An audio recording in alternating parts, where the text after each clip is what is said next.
Afin de prévenir les populations équato-guinéennes contre une deuxième vague de la pandémie de la COVID-19, le président de la République de la Guinée équatoriale, Obiang Mbasogo, a signé un décret portant nouvelles mesures complémentaires de maîtrise de la pandémie. Il s'agit notamment de la limitation des transports aériens, terrestres et maritimes, de l'établissement d'un couvre-feu nocturne, de la suspension des cours dans les établissements affichant des cas positifs de COVID-19 pendant 2 semaines et des célébrations publiques. Un gouvernement responsable qui tient à cœur la santé de sa population n'aurait en principe d'autre choix, d'autres réactions que d'anticiper le risque d'une propagation majeure, d'une pandémie agressive et imprévisible telle que la COVID-19. Les autorités précisent qu'en début décembre 2020, le nombre de cas positifs était inférieur à 15 par semaine.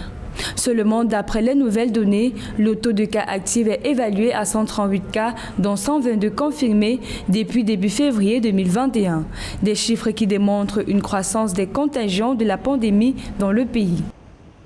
Le gouvernement équato-guinéen a pris soin d'écouter les recommandations alarmantes faites par le comité technique de la lutte contre la COVID-19 dans le pays, en tenant compte de l'inquiétante évolution de la courbe épidémiologique du pays. Et donc, au-delà des mesures restrictives et contraignantes prises par le gouvernement pour bloquer au plus vite l'évolution de la pandémie en Guinée équatoriale, celui-ci a entrepris d'entamer un processus d'immunisation de sa population par la vaccination de 4% de celle-ci, dont le personnel médical le plus exposé, des personnes âgées, à haut risque et vulnérables souffrant d'autres pathologies